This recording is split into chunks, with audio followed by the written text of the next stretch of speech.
Ah, voilà le premier qui parle.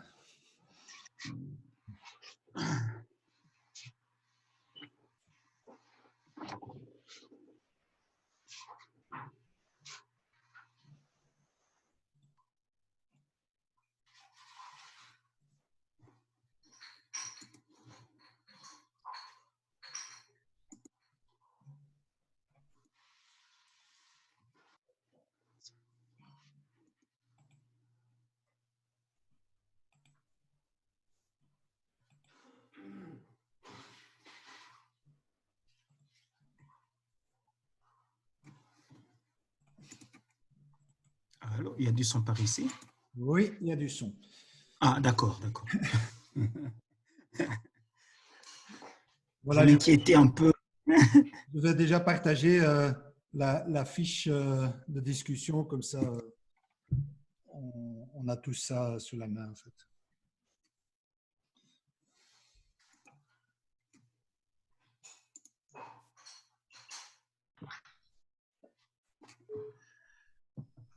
Oui, oui, Franck, je voulais savoir quelle méthodologie on va utiliser ici.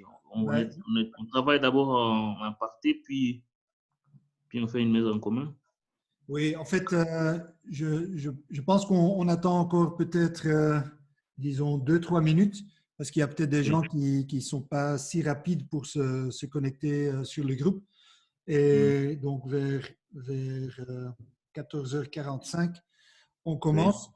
Bon, ce que je propose, c'est que euh, bon, je peux parcourir les différents titres là, bien que c'est assez clair, je pense, et que Oui. puis, bon, on devra euh, nommer un rapporteur. Oui. Bon, modérateur, je ne sais pas si c'est vraiment nécessaire, sauf si on serait à 30, mais ça ne va pas être le cas. Mais donc au moins un rapporteur, parce que après la session, c'est le but que on puisse communiquer en quelques minutes en plénière ce qui a été décidé en fait au niveau du groupe de discussion. C'est un peu ça. Ok, ok, ça va. Il y a un candidat pour être rapporteur? Oui, je peux le faire. Hein. Oui, tu veux bien le faire? Ok, c'est bon. Oui. Bah déjà, toi, tu as un peu d'expérience aussi dans le domaine. Donc, tu es un homme de terrain. Oui. Je vois qu'il y a encore quelqu'un qui est en train de se connecter. C'est bon.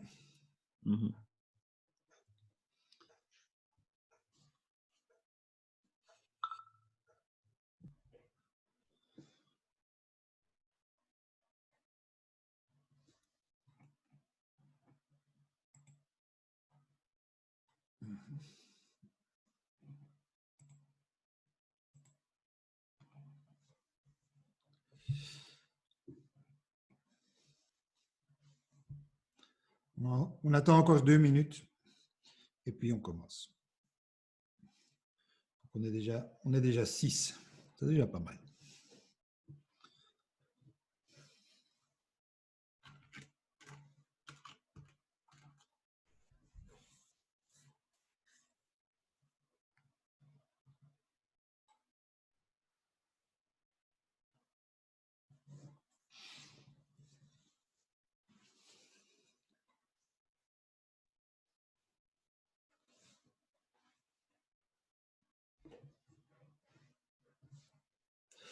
Bon, ce que je propose, c'est qu'on puisse déjà se présenter. Hein, donc, parce que, enfin, moi, je ne connais pas tout le monde.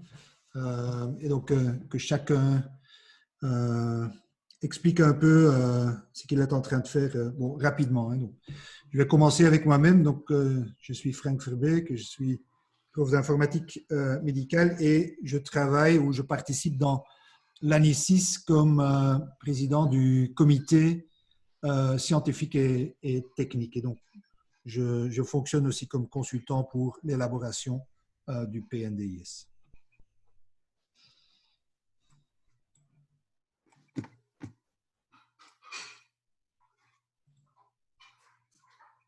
Je peux me présenter? Oui, On oui, entend? oui. Oui, oui, oui. Alors, moi, c'est Gustave Carrara. Je suis aussi impliqué dans l'implémentation des systèmes d'information hospitaliers, en particulier au Rwanda. et j'ai participé dans l'élaboration du PNDIS version 1 en RDC.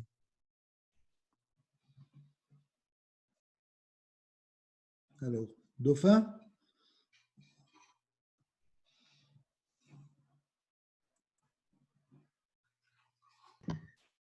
Oui, bonjour à tous. Moi, c'est Dauphin Maroy. Je suis médecin dans un hôpital du Sud Kivu, l'hôpital de Walungu. Je suis aussi un acteur, un formateur pour l'utilisation du logiciel Open Clinic. Vous avez vu, on a présenté la digitalisation à Gemena et Boudjala. Nous avons participé là-bas en faisant faire des formations aux utilisateurs. Merci. Alors. Bonjour, je m'appelle Dominique Kazen, spécialiste principal en politique de la santé de la Banque mondiale basée à Washington. Je suis ici pour le chef du projet de Banque mondiale ADC, Adia Smaha.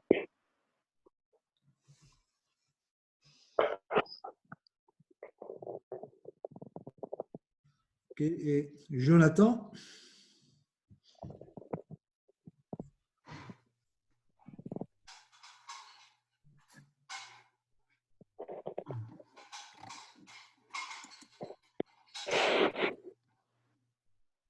Jonathan?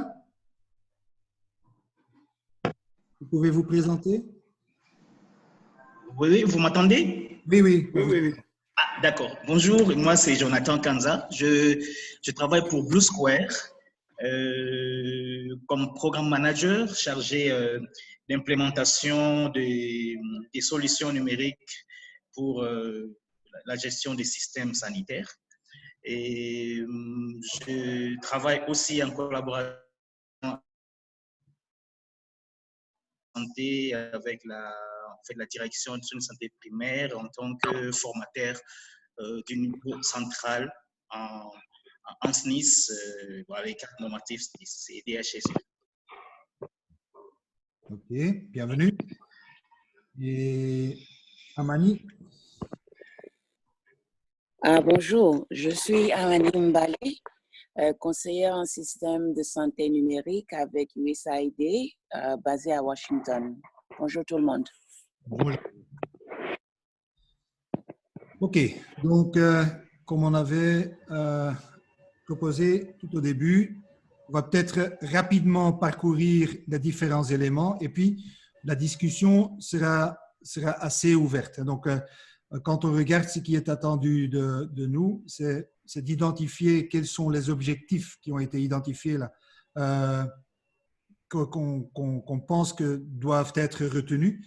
Ce n'est pas la Bible, donc si on pense qu'il y en a qui manquent et qui doivent absolument être retenus, on pourra les ajouter.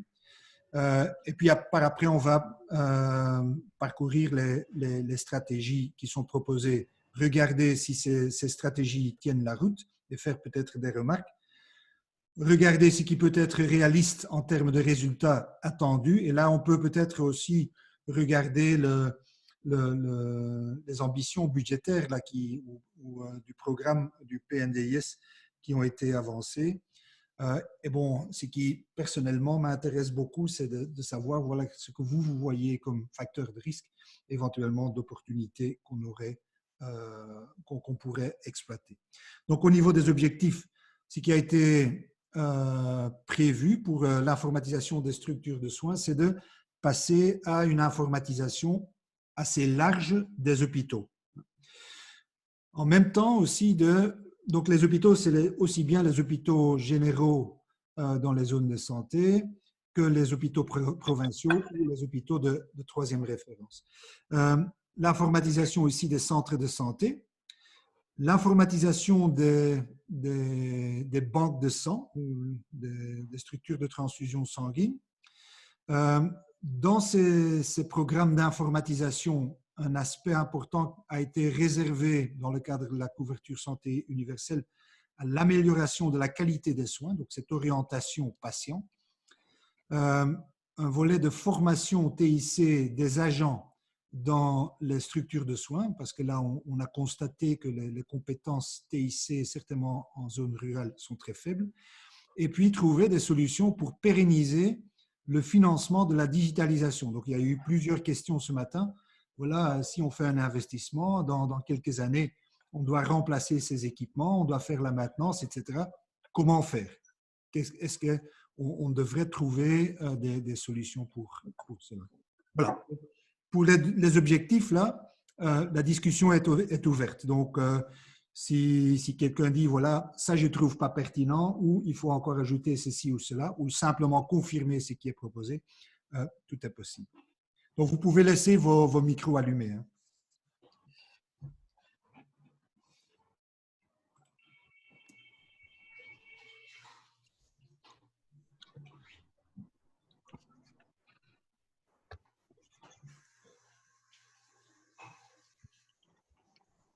Personne n'a des idées?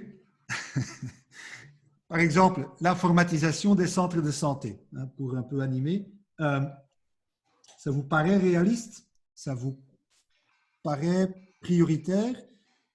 Oui, non? Et pourquoi? Oui, bon, moi, de ma part, je trouve que c'est prioritaire. Parce que si on veut faire, on veut informatiser le système de santé, déjà, le centre de santé, c'est la première ligne, donc on devait.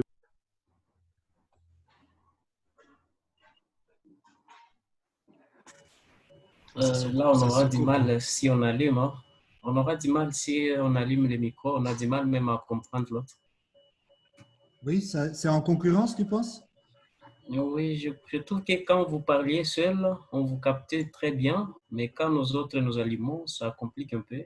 Ok, ça va. On fait en mute alors. Okay, comme ça, à chaque fois, on pourra laisser, dès que quelqu'un termine, on pourra aussi parler après. Je sais pas. Donc, d'accord. Dauphin, tu saurais répéter? Parce qu'on n'a pas bien compris. Oui, ce que je voulais dire, je trouve que c'est très pertinent d'informatiser les centres de santé. Je dis que c'est une projection pour digitaliser les secteurs de santé dans tout le pays.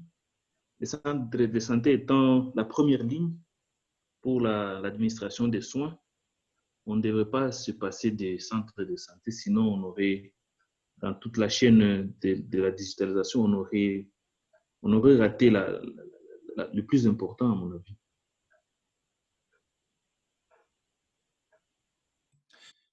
Bon, oui. Moi, je vais aller dans le sens de Dauphin aussi. Étant donné qu'actuellement, l'information sanitaire que nous avons à présent et généralement se trouve de façon déjà agrégée au niveau des centres de santé, nous ne disposons pas d'informations plus détaillées sur les patients, par exemple. Et ça serait vraiment pertinent qu'on passe à une informatisation des aspects vraiment détaillés au niveau même des centres de santé.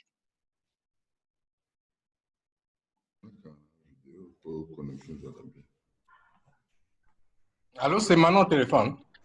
Plutôt au micro. Bien, ce que je voulais dire ici, hein, c'est que l'idée d'informatisation des centres de santé, c'est très bien. Mais il faut d'abord catégoriser les centres de santé, parce qu'il y a des centres de santé où la fréquentation est faible, donc le travail serait plus facile, mais il y a des centres de santé où la fréquentation est presque similaire, ou pour ne pas dire qui dépasse certains hôpitaux, où ce sera un peu différente, quoi. Donc, il y a la notion de la catégorisation qu'il faudra prendre en compte. Mais aussi, je suis en train de réfléchir, je me dis, j'ai participé à Liverpool. Il y a eu des expériences qui ont été, disons, la conférence internationale sur la santé à Liverpool en 2018. Il y avait des expériences intéressantes qui ont été partagées, notamment sur la digitalisation. Mais on a, par exemple, relevé le fait que le développement des systèmes d'information à base communautaire facilitait la transmission des données au niveau des centres de santé. Donc, c'est peut-être plus facile d'avoir un système de centres de santé qui serait lié avec un système au niveau communautaire. Donc, les relais communautaires, par exemple, peuvent faire l'identification de tous les ménages avec les noms des familles, tout ça. Et ils viennent avec ces données, ils les poussent au niveau de la structure. Donc, ça alimente la base de données de la structure, disons, du centre de santé. Et à chaque fois qu'un patient vient, c'est facile pour l'IT de pouvoir retrouver ces informations plutôt que de les créer. Parce que je suis en train de voir, les centres de santé peuvent être parfois débordés et vu leur personnel très minimum. Donc, le travail peut être partagé à deux niveaux, le niveau communautaire et le niveau du centre de santé. Mais ici aussi, moi je suis en train de regarder une option des pilotes, aller par phase. Parce que si vous voyez le premier objectif, on parle de la vision, c'est pouvoir faire l'intégration dans tous les centres de santé, disons tous les hôpitaux par exemple. Si vous prenez les 520 hôpitaux par exemple, je crois que c'est déjà une ambition très forte parce que nous avons en même temps des défis importants à relever dans le cadre de Nice. Donc, je crois que si les ambitions peuvent aller par palier, ce serait une bonne chose, mais en intégrant et les hôpitaux, par exemple, et les centres de santé, et peut-être aussi la partie communautaire, surtout qu'on parle maintenant avec les épidémies, la nécessité d'avoir la collecte des informations sur certaines épidémies au niveau de la communauté. Oui, en fait, donc dans le PNDIS, l'ambition n'est pas de faire 500 hôpitaux, donc c'est 250 dans 5 ans. Et donc, la première année, 30, la deuxième année, 40, la troisième année, 50, et ainsi de suite. Donc, je suis tout à fait d'accord que c'est un peu rêvé qu'on va pouvoir, dans un Big Bang, informatiser 500 hôpitaux. Pour le centre de santé, ça me paraît vraiment, c'est une piste intéressante. Donc, vous voulez aller plus loin, aller dans la santé communautaire, mais en fait, plutôt dans la communauté, pas pour informatiser la santé communautaire, mais les considérer comme un appui, plutôt un appui administratif presque, pour renforcer les capacités d'encodage ou d'enregistrement des centres de santé. Donc, je trouve ça une piste intéressante.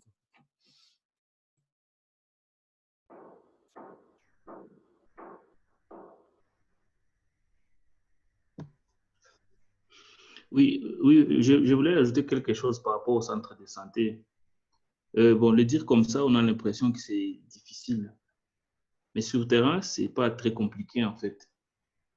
Et comme on a dit, comme vient de le signaler Mano, il disait qu'on peut les catégoriser bien sûr, mais je pense que l'objectif ici de l'informatisation de ces structures, c'est de voir vraiment la réalité des activités qui sont réalisées. Est-ce que ce qui est déclaré est exactement ce qui est fait, etc. Donc, je crois, je continue à soutenir que c'est très important pour les centres de santé. OK, je propose qu'on clôture cet élément de centre de santé. On peut regarder un autre qui pourrait être éventuellement, où il pourrait avoir différentes idées. Les transfusions sanguines, est-ce que ça doit être une priorité ou pas pour l'informatisation dans les structures de soins?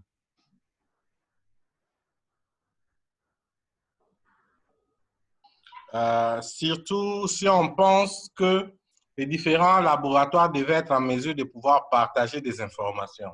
Donc, la transfusion sanguine produit un produit qui est le sang et qui est prélevé notamment dans un laboratoire. Je crois que cette activité, en principe, devrait être, dans un premier temps, liée disons, dans une phase de déploiement d'un LIMS, donc Laboratory Information Management System. Ça va permettre déjà de pouvoir capaciter cette activité.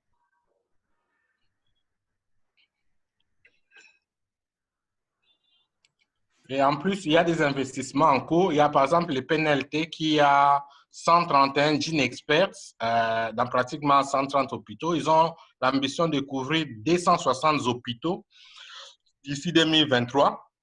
Donc, avec des équipements qui sont chargés, ils vont mettre en place un système de communication. Moi, je suis en train de voir là une opportunité qu'on peut utiliser pour implanter un système de gestion des informations des laboratoires qui va collecter aussi les données des transfusions sanguines, quoi, comme les sang est un produit, quoi. Et il a d'autres produits dérivés aussi.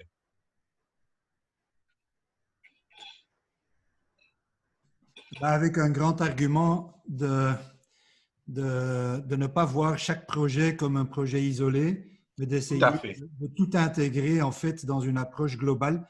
Parce que bon, effectivement, les produits sanguins, il y a un lien vers les systèmes de gestion de laboratoire, mais il y a également un lien vers la distribution pharmaceutique, hein, parce que ce sont des produits qu'on va devoir dispenser et avec une gestion de stock, des dates de péremption, etc. Il y a également un élément de dossier clinique pour des raisons d'hémovigilance, où tu veux savoir qu'il y a eu des effets secondaires, etc. Donc, c'est toute une chaîne et tout est connecté. Et donc, c'est malheureux de voir ce genre de projets comme des projets isolés. Il faut les intégrer avec le reste. C'est un peu mon sens. OK. Donc, c'est pertinent.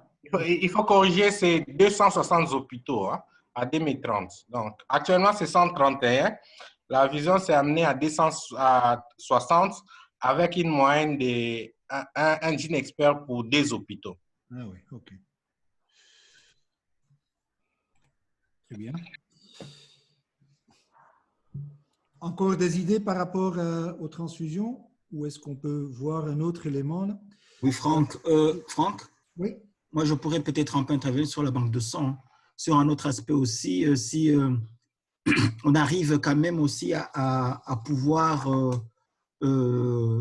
gérer tout ce qui concerne la disponibilité du sang au niveau de différentes zones ou bien au niveau de différentes provinces, parce que c'est vrai qu'actuellement, on peut gérer ces banques de sang de manière séparée ou isolée, mais ne pas avoir une notion intérieure de connaissance voilà, du sang qui est disponible dans une zone ou dans telle autre zone. Ouais. Donc, cet aspect aussi de connectivité ou bien de suivi de manière intégrée la disponibilité du sang au niveau du pays ou au niveau des zones ou des provinces. Oui, c'est ce que disait Mano aussi. Hein. Donc, il s'agit de la communication interlaboratoire, en fait. Oui. Là, moi, je suis en train de voir autre chose, Franck. Quelque chose de plus intéressant. Comme le sang est un produit vital, je suis en train de voir la possibilité de pouvoir partager des poches de sang entre structures si l'information est améliorée, quoi. Donc, si on peut avoir la situation de disponibilité dans un hôpital et il y a un besoin qui est dans un hôpital à 200 mètres, donc on peut par exemple poster des drones pour pouvoir faire les transferts de sang entre les hôpitaux. Mais ça demande vraiment ces systèmes-là en place pour pouvoir aller dans la distribution comme ça. OK. Oui, piste intéressante. Alors, bon, je regarde le temps, hein, donc on doit parfois avancer un peu. Un des éléments, bon, je pense que tout le monde va être d'accord sur le fait qu'on devra faire un effort pour former les agents des structures de soins en TIC. Hein, donc, que là, on a un problème. Mais est-ce que vous avez des idées comment on pourra pérenniser le financement de la digitalisation? Comment les hôpitaux peuvent être en mesure de couvrir les aspects budgétaires, en fait, de renouvellement du parc informatique, de devoir former de façon répétitive les professionnels et ainsi de suite. Bien. Il y a un retour en investissement qui normalement devrait être fait par l'introduction des outils informatiques, quoi. Donc, on attend par exemple de l'outil informatique la maîtrise de la gestion financière, OK? Oui. Et probablement la célérité dans la réception des malades, OK? Ce qui peut augmenter l'utilisation de services et en même temps, avec l'utilisation de services, aussi une bonne gestion des produits, des médicaments. Donc, si on améliore la gestion financière, on améliore la gestion des médicaments en termes des prescriptions. Donc, ça réduit les charges de la structure. Donc, ce qui fait que la structure devrait avoir un peu plus de revenus. Et si ces revenus-là peuvent être intégrés dans un plan de refinancement ou des réinvestissements dans les secteurs pour assurer qu'il y a toujours des équipements fonctionnels, je crois que ce serait une bonne chose. Mais je pense aussi, une fois que les bénéficiaires ont vécu, hein, disons, comprennent la valeur de la technologie, je crois qu'ils vont beaucoup investir eux-mêmes pour pouvoir continuer ces projets. Donc, il y aura une appropriation qui va pérenniser déjà l'activité. On a vu avoir ça partout. Les programmes, par exemple, de connectivité. Si une structure trouve de la valeur, je crois qu'ils peuvent même être en mesure de pouvoir acheter des unités sans attendre que les gouvernements ou les niveaux centrales payent une certaine connectivité. Donc, c'est un peu des choses comme ça qu'on peut voir. Mais j'aimerais revenir sur un aspect qui n'a pas été abordé ici. Bon, si, il est quand même abordé, mais un peu comme des stratégies proposées. C'est la formation, des formations applicatives.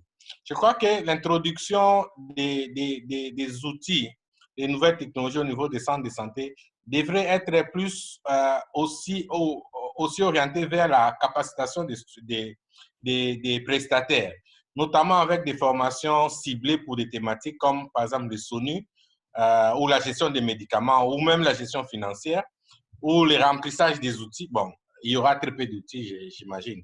Mais l'ordinogramme, par exemple, on parle de l'ordinogramme. L'ordinogramme devrait, le schéma thérapeutique devrait être intégré dans ces outils-là, à mon avis. Donc, un volet de formation avec des modules de tests et d'évaluation des staffs devait être intégré, à mon avis.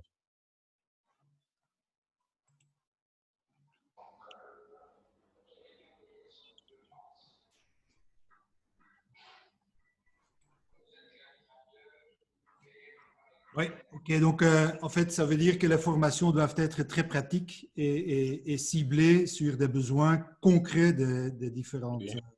Oui, et avec des mesures d'évaluation. Donc, ces formations-là devraient mettre disons, prévoir des évaluations des compétences, des développements des compétences. Et ça peut renseigner même les systèmes de base de données par rapport, disons, ça peut amener un niveau de certification des compétences, hein, qui va être lié avec la base de données des ressources humaines en santé pour établir que dans telle structure, par exemple, ces capacités existent effectivement parce que les staffs ont été formés, ils ont suivi des formations, ils ont fait des tests et le score est bon. Et des visites, par exemple, une visite peut venir pour attester que les tests étaient bien faits. Effectivement, la personne peut démontrer les compétences attendues. OK. Très bien. Oui, Franck, s'il vous plaît, je voulais revenir sur la pérennisation du financement. On vient de parler de le fait que les formations sanitaires devraient dégager un budget, je dirais, sur les profits mensuels pour avoir, je dirais, une sorte de caisse pour pouvoir être capable de renouveler le parc informatique qu'ils auraient. Mais je voulais demander, est-ce que l'ANICIS peut collaborer avec le programme qui équipe les formations sanitaires, la PES, pour qu'eux aussi puissent intégrer cet aspect-là des matériels informatiques dans leurs objectifs. Comme ça peut aider aussi, parce qu'on sait qu'il y a des hôpitaux qui, malgré tout, n'ont pas les mêmes revenus, ou ont des revenus très faibles. Est-ce qu'il est possible que l'ANICIS collabore avec PES dans ce sens-là?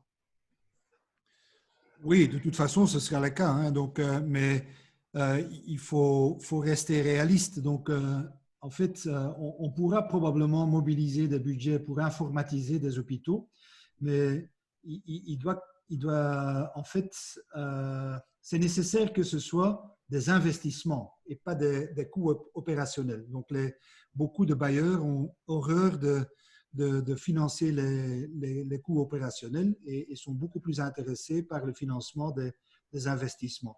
Donc, un premier investissement, équiper un hôpital, d'habitude, ce n'est pas trop compliqué, mais il faut trouver des mécanismes pour que l'hôpital lui-même puisse pérenniser cet investissement par après et ne pas continuer à dépendre des bailleurs de fonds parce que sinon, on avance très peu.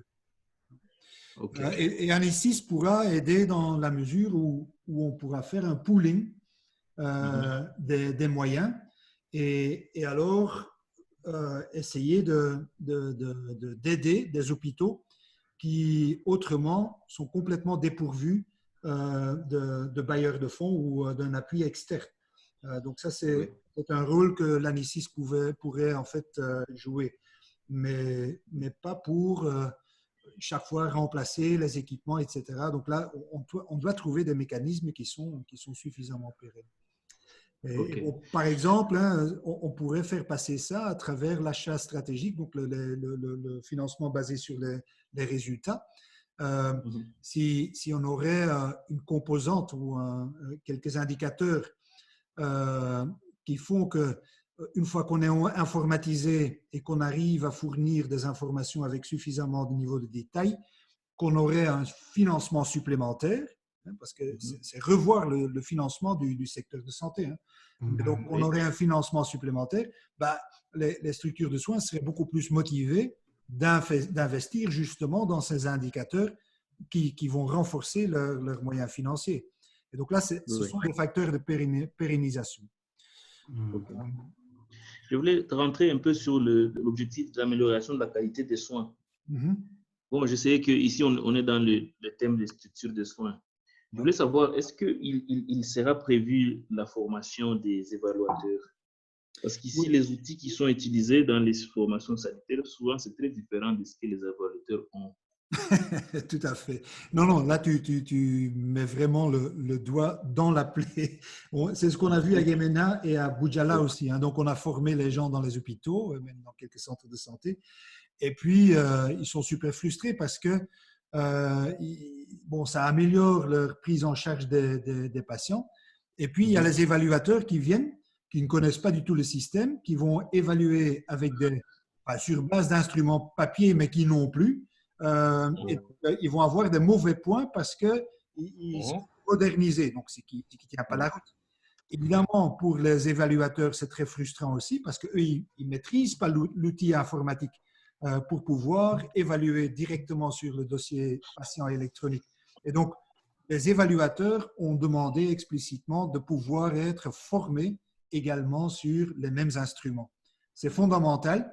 Et donc, c'est quelque chose qui est également prévu. Hein. Donc, non seulement au niveau des BCZS, mais aussi au niveau des DPS. On devra former également les équipes cadres et donc les équipes qui font l'évaluation, peu importe dans quel cadre, hein, pour des programmes de santé, pour l'achat stratégique, pour le système de routine, peu importe. Bien, Franck, moi j'aimerais revenir sur un élément là. Lors de l'expérience de Guadolite, vous avez clairement démontré que les pléthores dans les structures étaient un problème pour la digitalisation, n'est-ce pas? Tout à fait. Mais je n'ai pas vu ici, ni dans la partie de la gouvernance, un point qui serait lié à résoudre, à demander des actions pour changer ça. Rien à voir, enfin, ça peut avoir avec la digitalisation elle-même, évidemment, mais moi, je dirais fermer un paquet d'universités. C'est tout ce qu'on peut faire. Il y a beaucoup… Non, mais je rigole pas. Hein, donc, il y a plein d'universités qui ne respectent pas les standards académiques nécessaires pour former des médecins. Il faut fermer ces boîtes. On ne peut pas passer à côté. Mais je viens de faire un travail à Kinshasa. Il y a des hôpitaux, un hôpital qui a une utilisation, disons qu'il y a un nombre de nouveaux cas inférieur à 15 000 par an, qui a un effectif de plus de 600 médecins. Oui, c'est ridicule. Hein? Voyez une situation comme ça. Quand vous amenez, vous voulez informatiser cette structure-là, vous allez avoir des problèmes. Ça ne va jamais marcher. Oui, tout à fait. Je suis tout à fait d'accord. Et donc, c'est certainement quelque chose à résoudre. Mais moi, je me pose la question si on doit mettre la solution dans un plan de digitalisation. On peut poser le problème, Mais c'est un problème qui doit être résolu à un autre niveau. Donc ça, oui, on doit prendre ça plutôt comme une menace. Oui, c'est ça, c'est une menace. Tout à fait. Ouais. C'est un facteur de risque. Oui. Oui. Oui, tu as raison. Alors, Franck, j'avais une question. Oui, Jacques. Dans la formation des agents à TIC, est-ce que vous attendez la formation en rapport avec les TIC ou l'utilisation des TIC dans leur formation continue?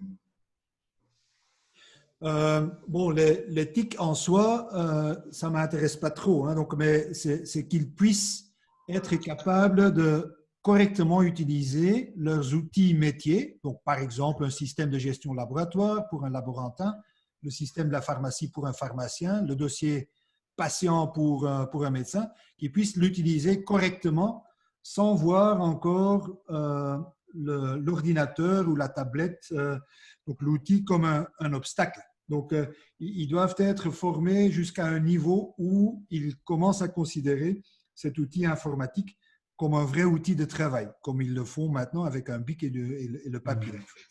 Ça, c'est un peu l'objectif. Donc, les TIC ne soient plus un obstacle pour les soins de santé qui sont donnés par les agents.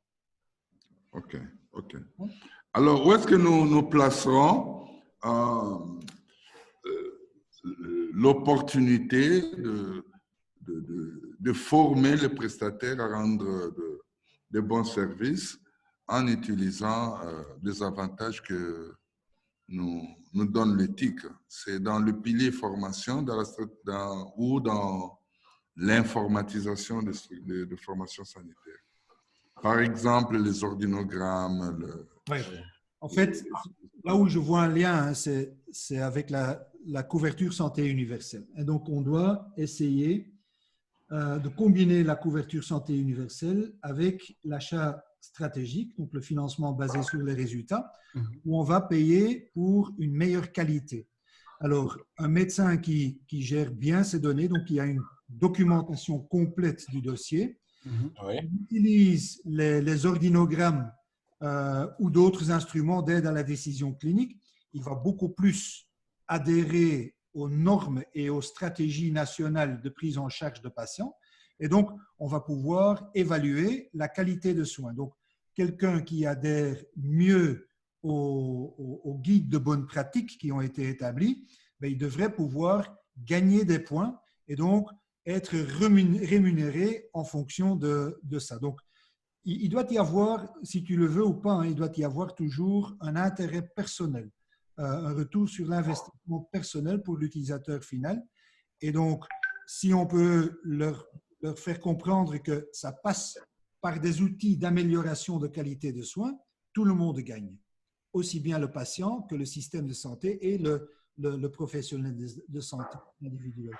Donc, là, c'est une opportunité. Pour moi, cette couverture santé universelle, c'est une très, très grande opportunité pour pouvoir implémenter des instruments qui, autrement, auraient peut-être moins d'intérêt pour les agents de santé, mais qui, dans le contexte actuel, vont être un facteur très motivant parce qu'ils vont pouvoir améliorer également leur propre situation. Tout à fait. C'est clair, c'est clair. Merci. Alors, qu'est-ce qu'on voit encore là? Formation de développeurs. Qu'est-ce que vous en pensez? Moi, je pense que c'est important. Oui. Ça a été toujours ma fer de lance, quoi. J'ai toujours fait la promotion des informaticiens locaux. Je crois que c'est une meilleure façon d'appropriation. Et nous parlons par exemple des activités comme l'informatisation des ordinogrammes et des autres instruments d'aide. Ces instruments sont tout le temps revus. Donc, c'est important que les capacités soient construites au niveau local pour que les gens puissent faire ce travail. Je vois vraiment que c'est là important. De plus, comme nous avons suggéré, la formation continue devrait avoir plus un ancrage sur l'éthique. OK? Parce que les gens changent, ils quittent, ils partent. Donc, il faudrait qu'il y ait des gens qui peuvent être en mesure de pouvoir prendre des outils en papier de formation, de mettre dans un format qui est consommable directement par les prestataires, donc facilement, quoi. Donc, je pense que ça, c'est une priorité. OK. Ouais. Est-ce qu'à votre avis, on devrait avoir des développeurs jusque dans les hôpitaux? Non, aucunement. Okay. Ça doit être à un niveau stratégique, là où les documents les plus importants sont faits. Par exemple, au niveau central, quand c'est à ce niveau-là qu'on devrait concentrer les ressources. Quoi. Oui, bon, ça c'est mon avis. Peut-être, Franck, j'avais une préoccupation par rapport à ça. Je n'ai pas encore compris exactement comment est-ce que l'agence va fonctionner avec l'implémentation de la digitalisation dans les zones de santé, etc. Mais avoir des développeurs dans les hôpitaux, je trouve que c'est trop. Mais je pensais plutôt qu'il pouvait y avoir des points focaux peut-être dans les DPS ou je ne sais pas il faut qu'on imagine une stratégie, une technique, des points focaux parmi lesquels il peut y avoir des développeurs. Quand il y a un besoin dans une structure, là, on peut faire appel à eux et ils peuvent aider. Oui, tout à fait. En fait, il faut savoir que l'agence, donc l'ANICIS, c'est une structure décentralisée. Hein. Donc, on commence à Kinshasa, mais il devrait y avoir à terme dans les 26 provinces un ANICIS ou une ANICIS provinciale. Et donc, qui peut faire office de ce point focal qui connaît souvent aussi mieux la réalité de la province parce que c'est clair que les provinces ne sont pas les mêmes, pas du tout. Ouais. Oui. Donc, on pourra prendre en compte beaucoup mieux alors les contextes locaux. Oui, c'est ça. Hein, parce que, bon, il n'y a pas un Congo, hein, il y en a 26. Alors, un élément encore, donc les PPP potentiels, donc les partenariats publics-privés. Je vais vous donner un exemple d'une idée qui a été avancée dans d'autres pays. C'est qu'un élément, un bottleneck, en fait, c'est que la majorité des hôpitaux, certainement les hôpitaux publics, ils n'ont pas de sous pour investir dans cette informatisation. Donc, ils n'ont pas le capital disponible pour dire, voilà, on va mettre le paquet et on va informatiser tout le bazar. Il faut passer par les bailleurs souvent. Mais il pourrait y avoir une possibilité de trouver des partenaires qui disent, voilà, et donc ça peut être des privés hein, lucratifs, qui disent… Des assureurs, par exemple. Ça c'est…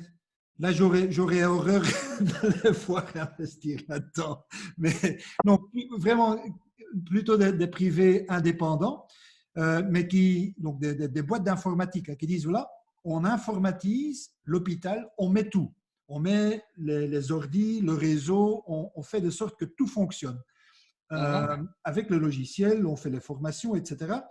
Et l'hôpital n'investit pas. Donc, c'est le privé qui investit tout, mais sur chaque prestation, chaque consultation, chaque hospitalisation, il y a une marge qui est prise, donc un pourcentage ou un montant fixe, ça reste à discuter, mais qui est alors récupéré par ce partenaire privé pour financer son affaire.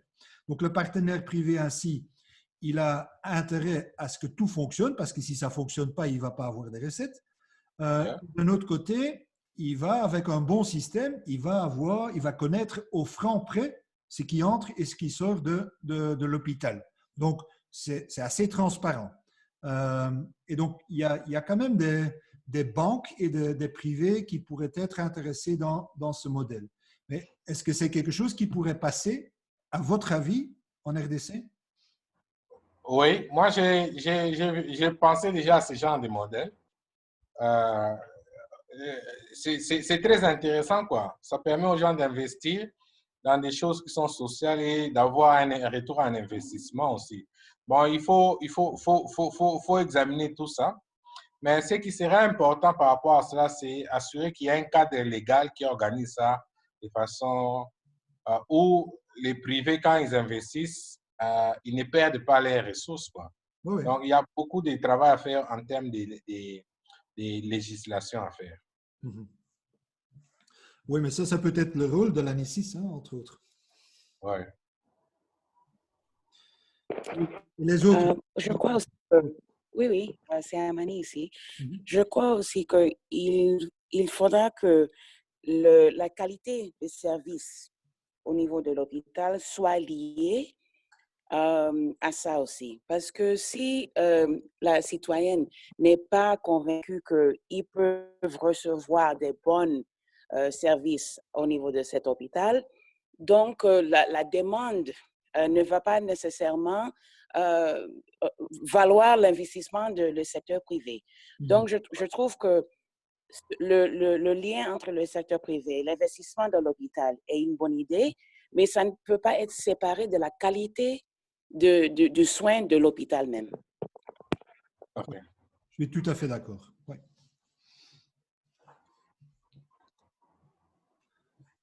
C'est d'ailleurs valable pour toute la couverture santé universelle. Il ne suffit pas de rendre les soins moins chers, mais il faut que ce soit également des soins de qualité. Ça, c'est clair. Tout à fait. OK. Donc, parce que là on a une traque de demande, accroissement de demande sur l'hôpital pour que on aura la bonne chance d'attirer le premier investisseur privé, mais que ça soit un marché intéressant pour les autres. Il faut que le premier soit remboursé, en fait, et que cette affaire est bien organisée, que la demande et les prêts, etc., il y a un bon match entre les deux. Oui, d'accord. Alors, en termes de facteurs de risque, on a encore 3 minutes. En termes de facteurs de risque, qu'est-ce que vous voyez encore comme facteur de risque majeur et qu'on n'a pas encore cité dans la présentation peut-être, qui pourrait faire que ça ne va pas marcher? L'informatisation des hôpitaux, des centres de santé, que ça ne va pas marcher. Pourquoi est-ce que ça ne pourrait pas marcher éventuellement? Oui, Franck, c'est encore... Oui. Bonjour tout le monde encore. J'aime beaucoup cette question parce que c'est très réaliste. Je trouve que l'informatisation n'est pas toujours une bonne chose pour tout le monde dans le système. Il faudra qu'on fait attention à les différents incentives que un ou l'autre on aura pour ne pas informatiser. Ça, c'est un. Mais peut-être ça touche un peu la gouvernance là. Mais aussi, quels sont les incentives? Il faudra que moi, en tant qu'infirmière dans un hôpital, pourquoi je veux faire ça? Comment ça va m'améliorer ma vie? Peut-être ça améliore ma salaire, je ne sais pas. Peut-être ça me donne plus d'avantages. Il faut que ça soit vraiment, je crois que c'est déjà dit, mais ça soit personnellement bénéficiaire pour l'individu même. Merci. Moi, je vais appuyer un peu ce qu'Amani vient de dire. Je crois qu'il serait peut-être important de faire une démonstration ciblée, disons une démonstration des intérêts pratiques que les prestataires ou les staffs vont retenir de ça. Si on peut démontrer ça, je crois que ça va améliorer l'adhésion. Parce que sans adhésion du système, ça ne sera pas opérationnel. Donc, mais aussi, il faut voir quelles sont les mesures, par exemple, contraignantes qu'on peut mettre au niveau des structures pour pouvoir pousser les gens. Parfois, les gens n'aiment pas utiliser les systèmes simplement parce qu'ils veulent continuer avec la fraude. Hein? Et la fraude, ils se retrouvent bien, ils prennent l'argent des structures. Mais s'il y a un système qui trace tout, parfois, ils ont tendance à pouvoir passer à côté, quoi. Donc, il faut penser aussi aux contraintes qu'on peut mettre en place pour pouvoir obliger les gens à utiliser les systèmes.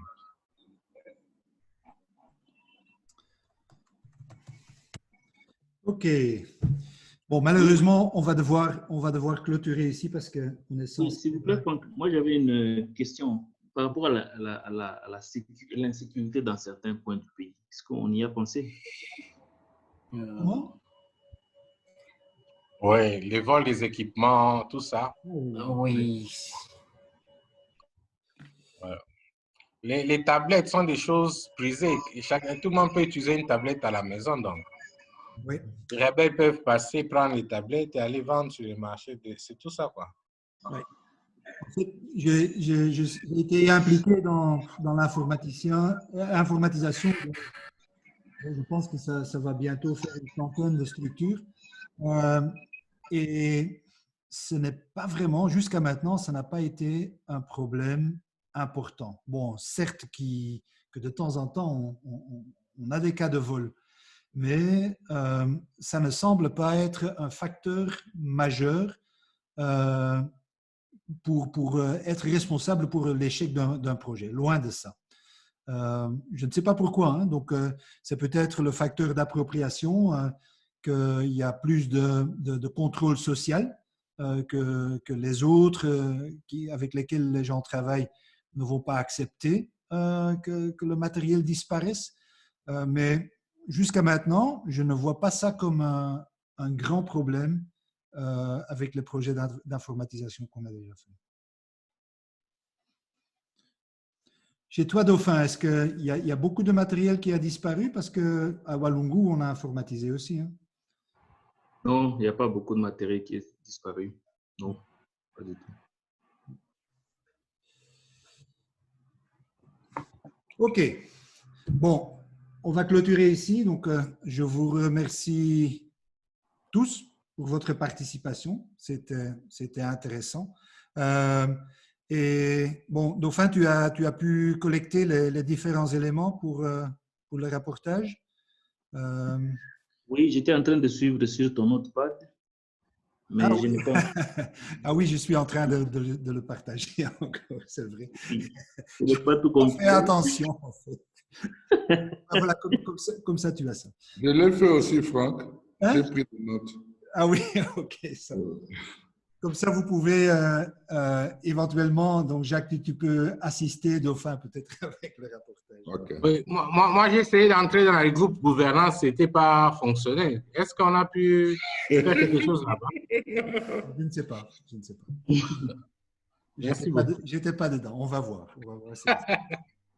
OK. Allez, à tout à l'heure. Hein. Okay. Merci beaucoup. Au revoir.